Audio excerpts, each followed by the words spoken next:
Hello दोस्तों, उम्मीद है आप सब बढ़िया होंगे और बेहतर महसूस कर रहे होंगे।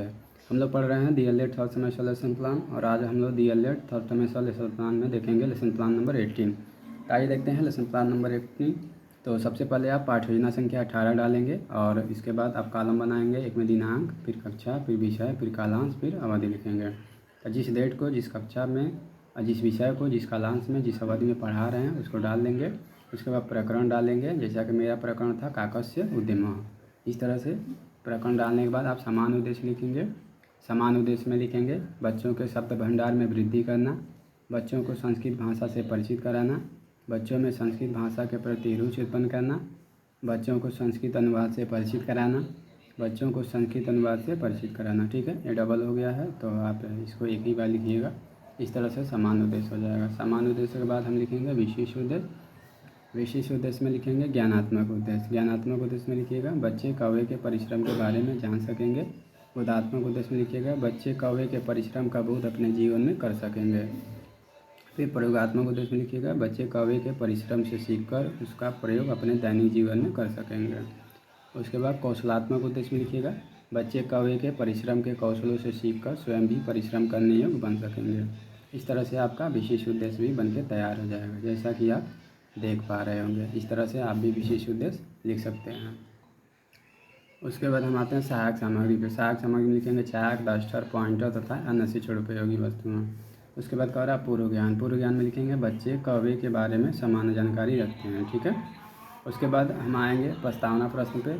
प्रस्तावना प्रश्न में लिखेंगे कि एक में 3 कॉलम बनाएंगे। एक में क्रम संख्या, छात्राध्यापक कथन, छात्र छात्रा कथन लिखेंगे। आइए देखते हैं प्रस्तावना कथन। प्रस्तावना कथन में लिखेंगे बच्चों कुछ पक्षियों के नाम बताओ। बच्चे बताएंगे तोता, कौवा, मोर, कबूतर। फिर हम बोलेंगे बच्चों इनमें से काले रंग के पक्षी का नाम बताओ। बच्चा बताएगा कौवा। फिर हम पूछेंगे बच्चों क्या आपने संस्कृत विषय में कौवे से संबंधित कोई कहानी सुनी है।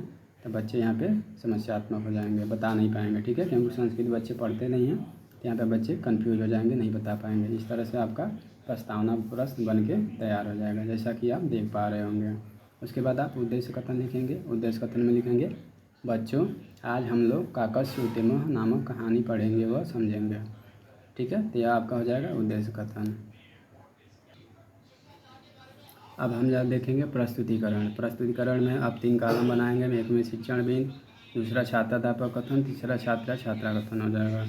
तो शिक्षण बिंदु हो जाएगा काकस्य उद्यम। ठीक है, और उसके बाद हम 1-2 प्रश्न पूछ लेंगे, जैसे बच्चों कौवा कहाँ रहता है। बच्चा गांव भी बताएगा, शहर भी बताएगा, जंगल भी बताएगा। फिर हम पूछ लें कौवे को क्या लगी थी, तो छात्र यहाँ मौन हो जाएगा, नहीं बता पाएगा। इस तरह से हम प्रस्तुतिकरण शुरू करेंगे। स्पष्टीकरण, सॉरी यहाँ पे स्पष्टीकरण होना चाहिए। तो यहाँ पे स्पष्टीकरण होना चाहिए, तो यहाँ पे स्पष्टीकरण लिख दीजिएगा। स्पष्टीकरण को छात्र छात्रा ध्यानपूर्वक सुनेंगे और इसमें जो वाचन है आदर्श वाचन और अनुकरण वाचन का आप प्रयोग कर लेंगे। तो स्पष्टीकरण में लिखेंगे एकस्मिन् वने एकः काकः आसीत् एकदा सः पिपासया आकुलः अभवत् स जलाशयम् अन्वेष्य वने इतस्ततः। ठीक है, इसको आप लिख देंगे। बच्चों को आप किताब लेके पढ़ाएंगे, कहानी समझा देंगे अच्छे से हिंदी में। हमने संस्कृत में बस लिखा हुआ है।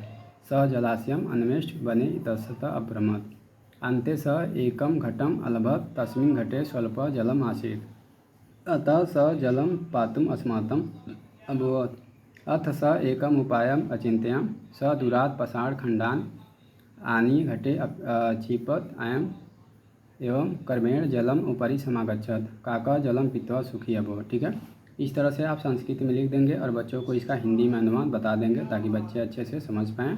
और आदर्श वाचन और अनुकरण वाचन भी आप लिख लेंगे। उसके बाद आप मूल्यांकन प्रश्न पे आएंगे। मूल्यांकन प्रश्न में पूछेंगे काका कुत्र आसीत्, बच्चे बताएगा एकस्मिन् वने। स कया आकुलः अभवत्, बच्चा बताएगा पिपासया। कार्याणि केन सिद्ध्यन्ति, बच्चा बताएगा उद्यमेन। ठीक है, तो इस तरह से आप पूछ लेंगे। यहाँ पे संस्कृत में मत पूछिएगा बच्चा, नहीं तो कन्फ्यूज हो जाएगा। आप बच्चे से हिंदी में पूछ सकते हैं, बच्चा बताएगा यहाँ पे। बस आपको लेसन प्लान पे लिख लेना है संस्कृत में, बाकी हिंदी में ही बच्चे से सवाल करना है। उसके बाद हो जाएगा बोधात्मक प्रश्न। बोधात्मक प्रश्न लिखेंगे एकदा कः पिपासया अभवत्, फिर लिखेंगे काकः किं पीत्वा सुखी अभवत्, फिर लिखेंगे उद्यमस्य प्रभावेण किं सफला भवन्ति। इस तरह से आपका बोधात्मक प्रश्न भी बनके तैयार हो जाएगा। अब हमारा कार्य श्यामपढ़ कार्य। श्यामपढ़ कार्य में आप एक में दिनांक लिखेंगे, दूसरे में विषय लिखेंगे, फिर टॉपिक लिखेंगे टॉपिक में आप क्या करेंगे, मीनिंग लिख देंगे। एक तरफ संस्कृत का मीनिंग लिखेंगे, दूसरी तरफ हिंदी का मीनिंग लिखेंगे, जैसा कि आपको लिखा हुआ दिखाई दे रहा है। तो इस तरह से आप भी लिख सकते हैं श्यामपढ़ कार्य को, जैसा कि आपको दिख रहा होगा, ऐसे आप लिख लीजिएगा।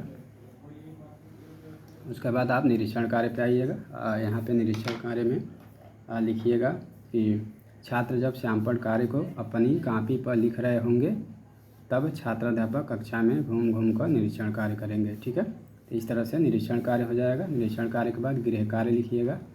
गृह कार्य में लिखिएगा कि बच्चों आप सभी काकस उद्यमों नामक पाठ को पुनः पढ़कर आएंगे तथा कौवे का चित्र बनाकर लाएंगे। तो यहाँ पे क्योंकि बच्चे को यह रचनात्मक कार्य देंगे ताकि बच्चा जो है कौवे का चित्र बना सके। कुछ बच्चे बना भी लेंगे, तो इस तरह से बना के लाएंगे। तो इस तरह से आपका संस्कृत का लेसन प्लान बन के तैयार हो जाएगा। आप इसको कक्षा में जाके अच्छे से पढ़ा सकेंगे। उम्मीद करते हैं कि संस्कृत का लेसन प्लान आपको अच्छे से समझ आया होगा। अगर समझ आया होगा तो अपने दोस्तों तक भी शेयर कर दीजिएगा। धन्यवाद।